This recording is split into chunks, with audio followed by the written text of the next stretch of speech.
pessoal, tudo na paz? Vamos começar aqui mais um programa Tabela com a Fera. Olha a fera aqui, gente. Um ser iluminado, uma pessoa abençoada, Ronaldo Luiz. Pessoal, isso aqui é brincadeira que ganhou de título. A gente conta nos dedos quantos atletas profissionais conseguiram ganhar o que o Ronaldo Luiz ganhou na carreira. 2 títulos mundiais com São Paulo, 3 títulos Libertadores e vários outros títulos. Realmente uma carreira de campeão. Ronaldo Luiz, tudo bem? Tranquilo? Tudo bem, é um prazer falar com você, Cleber, né? Falar para essa turma bacana que está nos ouvindo agora, nos assistindo também, né? A gente ganhamos algumas coisas, vamos compartilhar um pouquinho sobre isso aí. Bom, Ronaldo, eu gostaria de saber, primeira pergunta, qual idade você começou no futebol? 8, 7 anos? Onde foi? Tinha um apoio da família? Bacana, eu sou lá da cidade de Santa Luzia, né? E eu lembro perfeitamente quando criança, nos meus 7, 8 anos de idade, eu comecei ali a jogar futebol, né? Antigamente não tinha as escolinhas, né? Ou os centros de formações que tem hoje. Então a gente jogava mesmo na rua, né? Famoso futebol de rua. E ali eu comecei com os meus primos mesmo e de repente eu me vi jogando alguns timinhos lá do meu bairro, né? Onde meus amigos mais velhos do que eu, eles faziam os times e a gente tinha os campeonatos lá, fazíamos troféus e tudo, né? E era bem bacana. Então foi ali que eu comecei. E aos 12 anos de idade eu fui para o Cruzeiro, né? Lá na rua Guajajaras, né? Sou Lincoln Alves, que era o nosso treinador. Eu fiz um teste no Cruzeiro e passei no teste com os 12 anos. Dos 12 até os 14 eu permaneci no Cruzeiro, depois eu acabei saindo, não quis mais jogar futebol, nasci, né? Fiquei mais jogando amador na cidade de Santa Luzia, e aos 18 anos eu voltei a treinar no Santa Teresa, né? E passei no teste, o Natal era treinador do Santa Teresa na época, e ele me escolheu dentre mais de 100 jogadores, e aí eu tive a felicidade de começar no Santa Teresa. Posteriormente eu fui para o Guarani de Divinópolis, onde eu me profissionalizei. No mesmo ano que eu passei no teste do Santa Teresa, eu fui para a Seleção Mineira. Na época tinha o Campeonato Brasileiro de Seleções, e aí eu fui convocado para a Seleção Mineira. Depois eu fui para o Guarani de Divinópolis, onde eu me profissionalizei. Do Guarani eu vim para o América em 1988, eu fiz teste no América, o Jair Bala era treinador do América na época, e eu passei no teste com o Jair Bala também, até porque ele me conhecia, porque ele era treinador do Pouso Alegre, e eu jogava no Guarani, então nós éramos adversários, e quando eu mencionei meu nome, falei que eu era Ronaldo, tinha jogado no Guarani, que era lateral esquerdo, ele imediatamente me separou dos demais jogadores que ali estavam, e naquele mesmo dia eu assinei contrato com o América, porque ele já me conhecia. Aí a minha carreira, graças a Deus, já teve uma ascensão muito grande no América, foi a revelação do Campeonato Mineiro de 88, tive a infelicidade de operar o meu joelho, né, lá já em 88, né, foram 3 cirurgias em 88, voltei a jogar em 89, não foi um ano muito bom para o América, mas particularmente para mim foi muito bom, porque eu voltei a jogar futebol, o América caiu para a Série C do Campeonato Brasileiro. Em 1990, o América então teve uma reformulação geral lá, contrataram o João Leite, o João Leite, o Jatobá, contrataram também o Everton, né, que hoje trabalha no Atlético, e o Procópio como treinador, e o América então voltou com o Pinheiro como treinador, no segundo semestre, voltou à Série B do Campeonato Brasileiro. Nós somos vice-campeões brasileiros da Série C. E aí meu primeiro troféu Guará que eu ganhei também, com o melhor lateral esquerdo do ano, foi em 90, repeti a dose em 91, eu fui 2 vezes o ganhador do troféu Guará, aqui em Minas Gerais, e vou falar que eu disputei com o Nonato e com o Paulo Roberto, né? 2 jogadores de seleção brasileira, e eu pude vencê-los, né? Disseram que eu fui melhor do que eles, né? E eu acho que os números não mentem. E em 92 eu tive a felicidade de ser contratado pelo São Paulo, onde realmente assim, a minha carreira, de fato, ela deslanchou e a gente conseguiu ganhar vários títulos. Você perguntou sobre a questão do apoio da família. O tempo inteiro eu tive o apoio do meu pai, da minha mãe, que infelizmente já é falecida, né? O meu pai sempre me apoiou muito, sempre esteve comigo, sempre presente nos jogos, nos treinamentos, quando ele podia ir. Ele era funcionário público, né? Hoje ele está aposentado, mas sempre tive o apoio da família, que eu acho que é primordial para uma carreira bem sucedida, seja ela qual for, seja no futebol, na música, no teatro, ou alguma vida empresarial, enfim, para você ter sucesso na vida, eu acho que é importante essa parceria, esse apoio da família para com aquele que está querendo, que almeja alguma coisa na vida. Ronaldo Luiz, canhoto, lateral esquerdo, sempre nessa posição ou chegou a atuar em alguma outra? Já atuei em outras posições, quando eu fiz teste eu era meia esquerda, não era lateral. O lateral de esquerda na minha vida, não vou dizer que veio por acaso, porque tudo Deus tem um propósito, né? Nada acontece por acaso. Na verdade, precisou de um lateral esquerdo para treinar lá no time reserva do Santa Teresa. Como não tinha nenhum outro canhoto, eu estava recém-chegado do clube, o Natal pediu para eu quebrar o galho na lateral esquerda. E eu quebrei galho 17 anos. E deslanchou. Exatamente.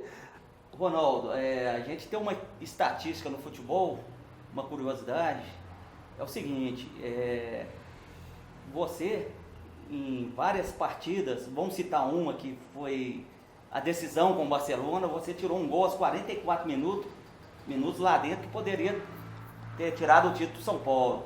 E essa estatística, a gente tem que, em 11 partidas, esses gols que seriam decisivos para o adversário, você chegou a tirar, quer dizer, um lateral lá dentro do gol. Ou seja, a gente vê a sua aplicação, fora a sua técnica e competência que a gente sabe. Você geralmente treinava isso em campo, está sempre atuando ao lado do zagueiro. Como acontece isso? Para a gente ter uma estatística dessa, que é uma coisa assim, não vou dizer anormal, mas atípica no futebol. Sim, não acontece toda hora, né? Isso já acontecia comigo quando eu jogava pelo América, né? O João Leite até brinca comigo até hoje, que ele fala comigo assim, quando eu falhava em algum lance, eu lembrava que tinha você lá. Então eu ficava tranquilo. Na verdade, o que realmente destacou muito foi essa jogada no ano de 92, lá em Tóquio, contra o Barcelona. Aos 44 e 59 do primeiro tempo, né, estava 1-1 o jogo. E ali eu lembro que o Stoichkov, ele faz o giro na frente da nossa zaga, né, mais ou menos na intermediária. Ele vê o atacante do Barcelona, que era o Bekenstein, entrando pelo lado esquerdo. Né? O Vitor, ele lança para o Bekenstein, o Vitor sai na jogada para poder defender aquela bola. O Bekenstein, no domínio dele, ele tira o Vitor da jogada, no domínio dele, e eu saio da minha posição e vou correndo para dentro do gol, porque eu pensei, o Zete vai sair, o gol vai ficar desprotegido. Então foi assim, fração de segundos, né? Eu lembro que até o saudoso Luciano do Vale, né, um grande narrador do futebol brasileiro, né?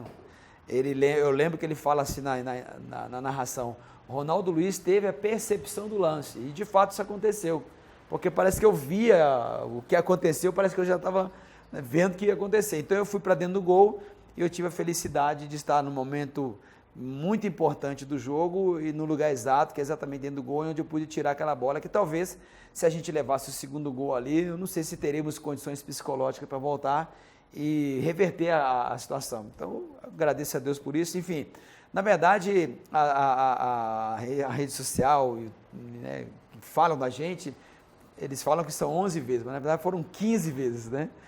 Então, realmente, hoje eu sou conhecido no São Paulo, o torcedor São Paulino, ele tem um carinho muito grande comigo, e eles me chamam lá em São Paulo de anjo da guarda tricolor, né, que eu estava sempre no lugar certo, na hora certa. Então, é bacana isso. Ronaldo Luiz, para encerrar, mais duas perguntas. Primeiro, hoje, né, fora do futebol, futebol brasileiro, né, certamente a gente está acompanhando Libertadores, não está bem. Como você vê, né, você ganhar 3 Libertadores, 2 pelo São Paulo, uma pelo Vasco, ser bicampeão com São Paulo, né, assim, no futebol, algo assim que poucos jogadores conseguem. Como que você vê isso hoje na sua vida? Olha, eu inclusive, eu tive a oportunidade de fazer o curso da CBF, Licença B, o ano passado, lá em Teresópolis, na Grande Acromari, e eu fiquei assim, muito triste com algumas coisas que eu ouvi lá, né? Realmente assim, fiquei um pouco decepcionado até. É óbvio que a gente tem que estar aberto ao aprendizado, à atualização. O futebol em si, ele mudou um pouco, né? Dentro das 4 linhas, eu vou dizer que a regra não mudou, a bola não mudou, o tamanho do campo talvez pode ser um pouquinho maior, um pouquinho menor, mas a dinâmica do jogo, ela ela mudou um pouco, a velocidade, né, a forma como as pessoas, como os treinadores colocam os times em campo para jogar. Só para a gente estar ilustrando o que eu estou falando aqui, eu lembro que essa semana agora, o que o Sampaoli lá do Santos fez? Ele foi lá fora, na Vila Belmiro, lugar que eu... Na Vila Belmiro não, no CT Rei Pelé, e ele foi lá fora e pegou alguns jogadores, alguns meninos estavam brincando lá fora de bola, né, peladinha, né, como a gente fala aqui em BH. Ele pegou os meninos e colocou os meninos para dentro do CT Rei Pelé. E aí tem uma frase assim: precisou de um gringo vir aqui no Brasil para ensinar o brasileiro o que é o futebol. É voltar às origens, porque de onde saíram os melhores jogadores de futebol do Brasil? Dos aglomerados, como se diz hoje, né? Antigamente chamava favela, hoje é aglomerado, né? E são as pessoas, os jovens mais carentes, que tinham mais oportunidade, porque o único lazer deles era o quê? Era a bola. Então, hoje eu vejo o futebol brasileiro, infelizmente, uma decadência muito grande, porque o Pep Guardiola, que eu tive a oportunidade de jogar contra ele, né? Hoje é considerado o melhor treinador do mundo, hoje o Pep Guardiola, principalmente com o Barcelona que ele fez. Fizeram uma pergunta para ele: Guardiola, a quem você atribui, né, o que aconteceu, o que você fez para poder ser o treinador que você é? Então ele falou assim, uma coisa muito simples: eu simplesmente peguei a qualidade do futebol brasileiro e coloquei a organização do futebol europeu, só isso que eu fiz. Quer dizer, ele veio lá da Espanha para o Brasil para aprender vamos dizer assim, essa molecagem do futebol brasileiro, no bom sentido, né? Esse futebol alegre, é Denilson Show, é Robinho Pedalada, né? É o Neymar, é o Ronaldinho Gaúcho, são esses jogadores habilidosos. Esse é o futebol brasileiro, né? Então ele veio pegar isso aqui e levou para lá. E colocou o quê? Colocou a organização. O que o brasileiro está fazendo? Ele está querendo trazer a Europa para dentro do Brasil. Né? E hoje o Muricy Ramalho e vários outros treinadores já estão começando a bater nessa tecla sobre a importância de nós, não é voltarmos ao passado, mas é trazer a origem do futebol brasileiro, o que é esse futebol alegre. Não é à toa que o Brasil é pentacampeão mundial. Não é à toa, com toda a dificuldade que a gente tem, não é verdade? O Brasil é pentacampeão mundial. Então eu vejo hoje o futebol brasileiro, infelizmente, com essa inserção de preparadores físicos que estão se tornando treinadores de futebol, ou técnicos, como o Muricy Ramalho falou, né? Que eles não têm essa vivência dentro do campo. O cara que jogou futebol, ele pode dar um pouco mais. Não estou dizendo que não tem que estudar, acho que tem que estudar, é importante você aprender, é importante você se atualizar, tanto é que eu fui fazer o curso também para me atualizar, para ver o que está acontecendo, mas não esquecer a essência do futebol brasileiro. As categorias de base, praticamente todas elas estão dando vexame o tempo todo. Quando é que o Brasil perderia para a Venezuela, Equador, esse time? O Brasil dava de goleada. Então, eu vejo que o Brasil precisa voltar à sua origem, né, sem esquecer a atualização, mas voltar à origem. O futebol brasileiro é o futebol brasileiro, não é a Europa, não é o futebol americano, é o futebol brasileiro. Então, se a gente voltar à nossa origem, guardadas as proporções, e também trazendo esse conhecimento, a atualização que existe hoje no futebol, que é a questão tática, como o Muricy Ramalho falou, você vai defender, você vai ter a sua tática. Só que, poxa, isso é perfeito no Brasil. Né, os jogadores do time de futebol brasileiro hoje estão, na parte tática, está tudo bacana. Mas quando eles precisam jogar, não sabem jogar. Né? Eu lembro agora que o Tite, nesse jogo contra... esqueci agora contra quem o Brasil jogou agora. A Tchecoslováquia. O Brasil jogou contra a Tchecoslováquia. Estava difícil o jogo e tal. Ele foi e colocou quem? Lá o chamado Cebolinha, né? O Everton Cebolinha, e colocou lá o David Neres. Os moleques começaram a fazer um monte de... Pronto, o Brasil foi lá e meteu 2 gols tranquilamente e ganhou o jogo. Esse é o futebol brasileiro. É a minha opinião. Tá? A gente respeita a opinião dos outros, mas na minha opinião, o Brasil precisa voltar à sua origem para poder começar a ganhar de novo. Agora, para encerrar, pessoal, Zete, Leonardo, Cafu, Miller, Raí, Pintado... Seleção brasileira que você participou, na verdade. Olha, rapaz. Em 91, 92 a 94. É isso que a gente quer no futebol brasileiro.